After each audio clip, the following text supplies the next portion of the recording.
Gitti ve bir daha geri gelmedi benim babam. 1 lira bıraktı gitti. 1 lira.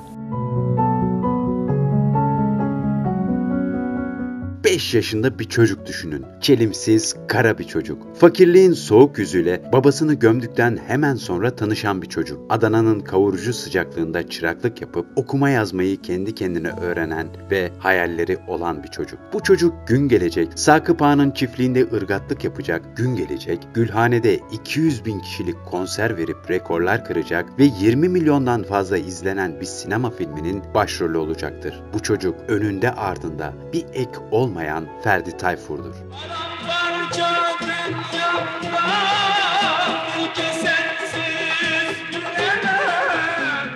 TRT'nin yasaklı listesinde olmasına rağmen sokağın sesi olmuştur. Onların acılarına, sevinçlerine dokunmuştur. Albümleri, konserleri, filmleri o yasağa rağmen milyonların ilgisini görmüştür. Öyle ki bu ilgi ve sevgi Yeşilçam filmlerine bile konu olmuştur. Bayağı acıktı galiba. İyi çok ağlayacağız.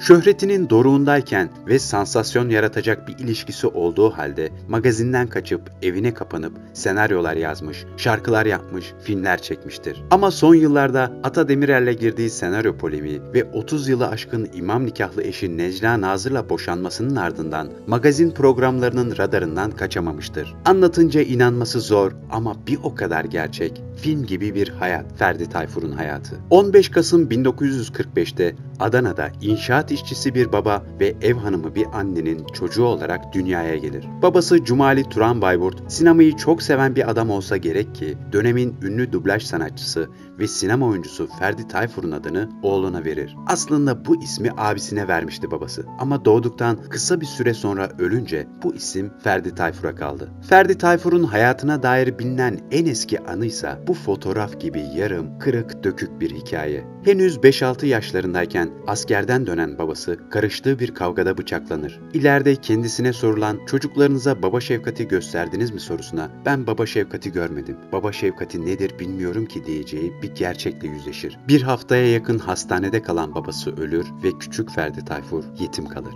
Askerden gelmişti. Sabah giderken baba anneme 1 lira verdi.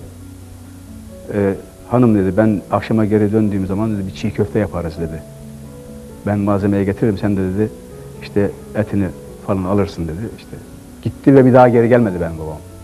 1 lira bıraktı gitti. 1 lira. Bu durumu yine Anadolu insanının çok iyi bildiği bir tabirle anlatır. Fakirliğin yüzü soğuk bir şeydir zaten der. Öyledir de. Yokluk, yoksulluk bir de üstüne üvey baba çıkar gelir küçük Ferdi'nin hayatına. Aslında annesinin maddi durumu iyi biriyle evlenmesini isteyenler olmuştur. Ama annesi "Ben cahil kadınım, yapamam tahsilli birisiyle" demiş ve bir bekçiyle evlenmiştir. Okuma hayali olsa da küçük yaşta çalışmaya başlar. Bilinenin aksine üvey babası değil amcası önce bir terziye sonra da bir şekerci dükkanına çırak olarak verir Ferdi Tayfur'u. En büyük hayali ve isteği ise sabah akşam önünden geçtiği 3 tekerlekli bisiklettir o zamanlar. Kendi tabiriyle sevdalanmıştır o bisiklete. Bir vitrinin önünde çok hem sabah hem akşam dönerken o bisiklete bakardım.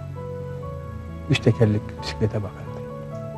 Ona sevdalanmıştım. Bir hamal abisinden öğrendiği bir kelimeyle okuma yazmaya hevesi başlar ve kendi kendine öğrenir okuma yazmayı. Yıllar geçtikçe çalıştığı işlerin zorluğu da artmaya başlar. Çıraklıktan sonra hamallık, pamuk tarlalarında ırgatlık, çiftliklerde işçilik yapar. Bu çiftliklerden biri de yıllar sonra elini öpüp "Çok ekmeğini yedik abi" diyeceği Sakıp Sabancı'nın çiftliğidir. Sesi güzel olduğu için çalışırken türkü söylemesini ister insanlar. O da kırmaz söyler. 1, 3, 5 derken kendini çay bahçelerinde şarkı söylerken bulur. Evet, türkü söylemeyi de çok seviyordur ama Ferdi Tayfur'un gönlünde ta o zamandan bakın ne varmış. Evet, ben sinemacı olmak istiyorum.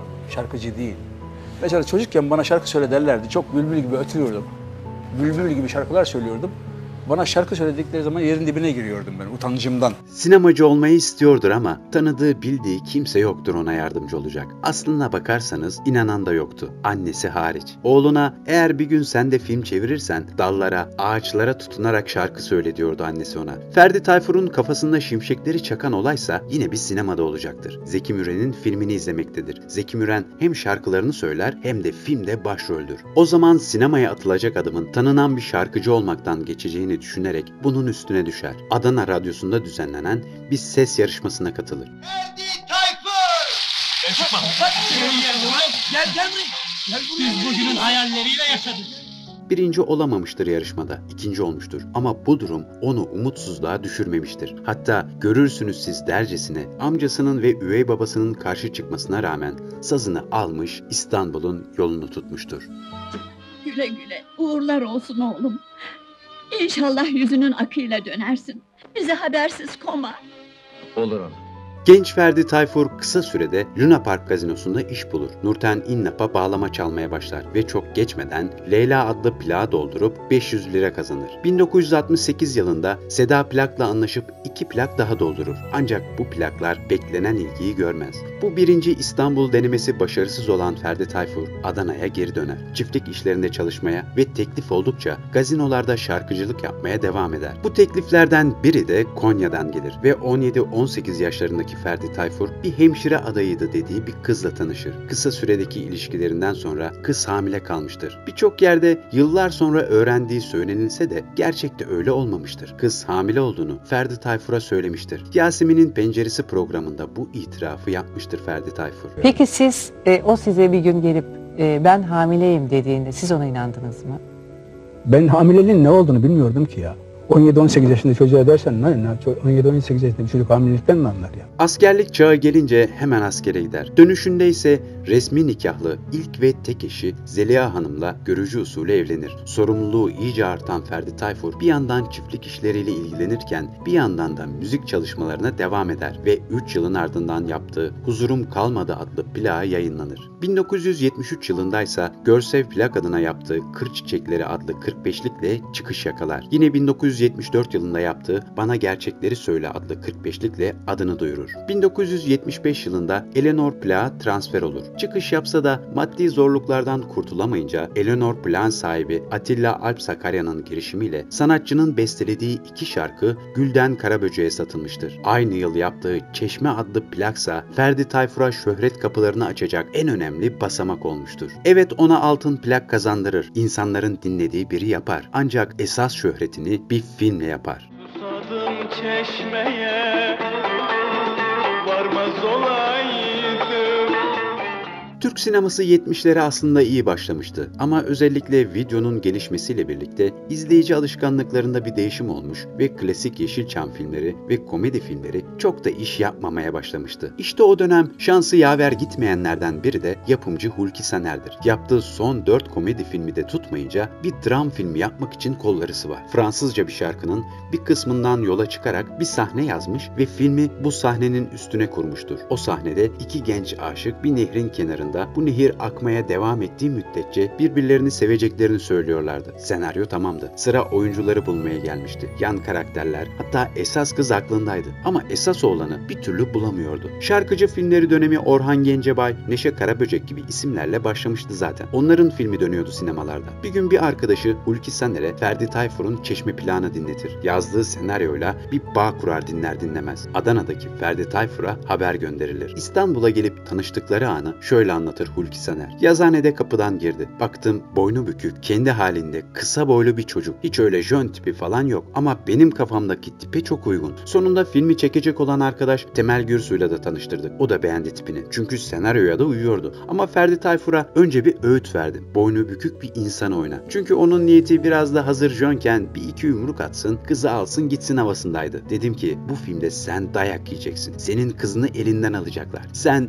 boynu bükük, her işe şarkılar söyleyerek gideceksin. Öyle de olur. Filmde kavuşamayan 2 aşığı Necla Nazır'la birlikte oynar. Seyirci aslında o güne kadar hep mutlu sona alışkındı. Komedi olsun, drama olsun hep mutlu sonla biterdi filmler. Sinemadan herkes gözü yaşlı çıkar ve çıkan herkes o kadar ağladığı için terapi görmüşçesine rahatlar ve dilden dile dolaşır. Şöyle acıklıydı, böyle ağladık diye. 3 kopya, 5 kopya, 10 kopya yetmez. Artık seyyar halinde ilçe ilçe dolaşır film ve ayakta tıklım tıkış izlenir. O güne kadar görülmeyen bir ilgiyle yaklaşık 12 milyon bilet kesilmiştir. İşte bu filmden sonra Ferdi Tayfur tüm ülkenin en meşhur insanı haline gelmiş ve bu filmden sonra insanlar onu Orhan Gencebay'a rakip göstermeye başlamıştır. Öyle ki insanlar artık takım tutar gibi Ferdici, Orhancı olmuşlardı. Sadece sokaktaki insanlar değil, sinemadaki halk kahramanları da koyu bir Ferdici olmuştu. Özellikle de Kemal Sunal'ın Şaban serisinde. Toprak olur, taş olurum,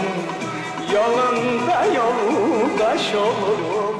Sadece şöhreti değil, aşkı da Çeşme filmiyle buldu Ferdi Tayfur. Filmde birlikte rol aldığı Necla Nazır'a aşık olmuştur. Filmin çekimlerine yılbaşı için ara verildiğinde İstanbul'a kadar küçük kırmızı bir Vossos arabayla giderken filizlenmişti aşkları. Filmden sonra da gazetelere manşet olmuştu bu haber. Evli olmasına rağmen insanlar filmde kavuşamayan bu gençlerin kavuşmasını istiyordu adeta. Ancak Ferdi Tayfur iki kızının annesi olan kadından resmi olarak hiç mi hiç ayrılmayacaktı. Onu kendimde buldum. Sanki böyle bir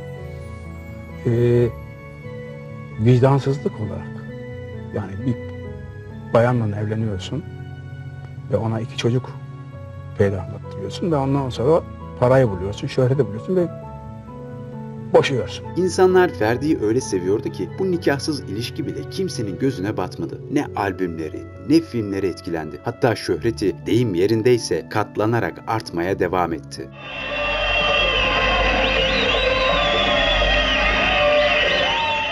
İlk film çok iyi iş yapınca Ferdi Tayfur'la 5 filmlik bir kontrat yapılır ve hemen Derbeder filmlerinin çekimlerine başlanır. Filmde yine Ferdi Tayfur'un şarkılarıyla paralel konular işlenir. Ağa kızıyla fakir gencin aşkı. Bu sinemamızda çok fazla kullanılan klişe bir hikaye. Zaten Hulki Saner de filmi şarkılarıyla her yerde fırtına gibi esecek bu gencin hem adını daha fazla duyurmak, hem plaklarının daha fazla satmasını sağlamak, hem de özellikle taşrada bütün mecralara filmi satarak diğer filmlere de kaynak sağlamak amacıyla çekmiş olduğu için sanatsal detaylar düşünülmemiş. Bu o zamana göre çok normaldi. Ama bu filmin nereye gideceğini ne Hulki Saner, ne Temel Gürsu, ne de Ferdi Tayfur bilebildi. Çünkü onlar filmi tamamlayınca hemen 3. film olan Benim Gibi Sevenler filminin çekimlerine başlamıştı. Vizyona giren Derbederse ortalığı kasıp kavuruyordu. Erkekler filmdeki kötü adam Enis Fosforoğlu'nun "al aç karnını doyur" diyerek attığı 5 lira sonrası perdeye ayakkabılar, terlikler fırlatıyor. Kadınlarsa Ferdi Tayfur'un düştüğü bu duruma hüngür hüngür ağlıyordu.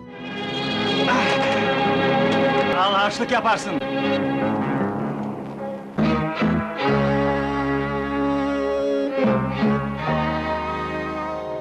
Film takriben aralıklı olarak 18 ay vizyonda kaldı. Köylere kurulan günlük sinemalar mı dersiniz, yazlık bahçe sinemaları mı dersiniz, yoksa kara borsa bilet bulmak için birbirleriyle kavga edenler mi dersiniz? Henüz jeneriğiyle beraber çalan Huzurum Kalmadı şarkısında ayılıp bayılan insanlar, sinemalara gelen ambulanslar, daha neler neler. Kayıtlara geçen gişe sayısı bulunmasa da filmin sadece İstanbul'da 3,5 milyondan fazla izlendiğini söylüyor yönetmen Temel Gürsu. Bazı kaynaklarsa filmi toplamda 20 milyona yakın kişinin izlediğini söylüyor. Bugün için bakıldığında bile çok ama çok imkansız olan bu sayıyı bulmasa bile Türk sinemasının en çok izlenen filmi olduğu çok aşikar ve bu başarıda sinema emekçilerinin yanında bir sinema aşığı olan Ferdi Tayfur'un payı çok büyük. Derbeder filminden sonra peş peşe diğer filmleri geldi Ferdi Tayfur'un. Benim Gibi Sevenler, Yadeller, Batan Güneş, Son Sabah, Yuvasız Kuşlar ve Huzurum Kalmadı gibi toplamda 38 sinema filmi yapar. Bu filmlerden 6'sında da yönetmen koltuğuna oturur.